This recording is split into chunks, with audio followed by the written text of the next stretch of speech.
I'm going to adjust the composition of the asteroid, just enough to change its magnetic field and shift its course. A little nudge today, and Gavin will be nowhere near the Earth in 900 years' time. He activated the sonic screwdriver, and a wave of distorted energy erupted from its tip, forming into pulsing rings that streaked towards the asteroid. The Doctor braced against the device, tensing to control its erratic energy as it struck the pitted, rocky surface. Gas erupted from a newly formed fracture, jetting into space, pushing the asteroid into a violent spin. Is that supposed to happen? Rose shouted over the noise of the sonic.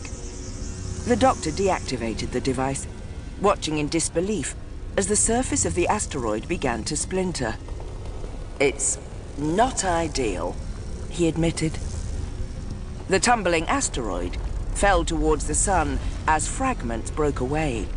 The remaining rocky core accelerated into the embrace of the star's surface, and a column of fire spewed outwards. Well, Rose said, stretching the word into a sigh. Problem solved. Crispallion? The Doctor stared at his sonic screwdriver with a sheepish expression of surprise. I overestimated the magnetic density of the asteroid. We all make mistakes. At least you saved your bookshop, right? Maybe. The Doctor disconnected the cable from the sonic screwdriver. I changed the composition of the core, but I made it far too dense. Decimal places, they're tricky things sometimes. But the asteroid is destroyed. No harm done? The Doctor shook his head. Not destroyed. It's still in one piece, falling into the core of the sun. It'll take years for it to be absorbed. He stared at the view, watching, waiting. Can we go now? The Doctor didn't move, studying the glowing surface intently. There, he said at last, pointing to the sun. Rose stared at it, unable to see what was worrying the Doctor.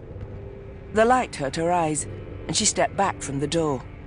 Look, the Doctor insisted. On the turbulent surface of the sun, a dark circle had formed.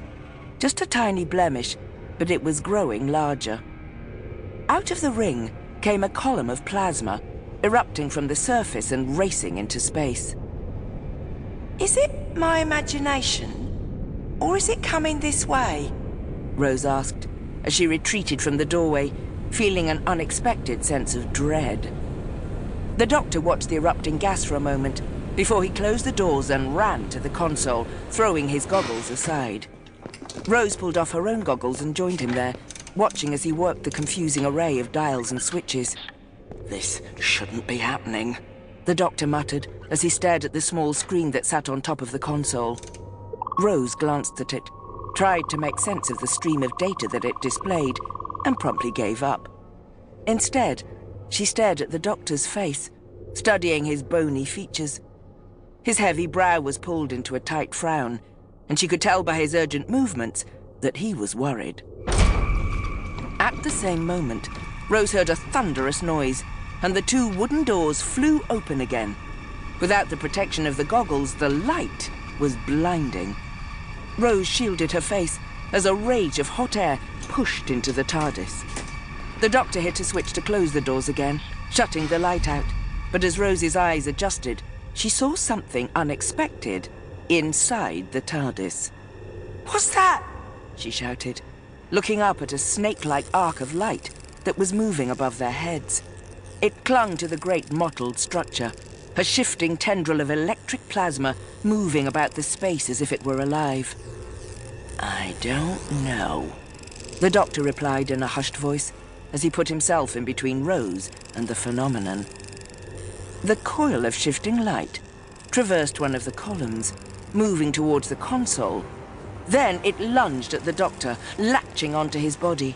Fingers of lightning curled around him, enveloping his dark shape in a chaos of white and yellow lines that stretched to cover his screaming face.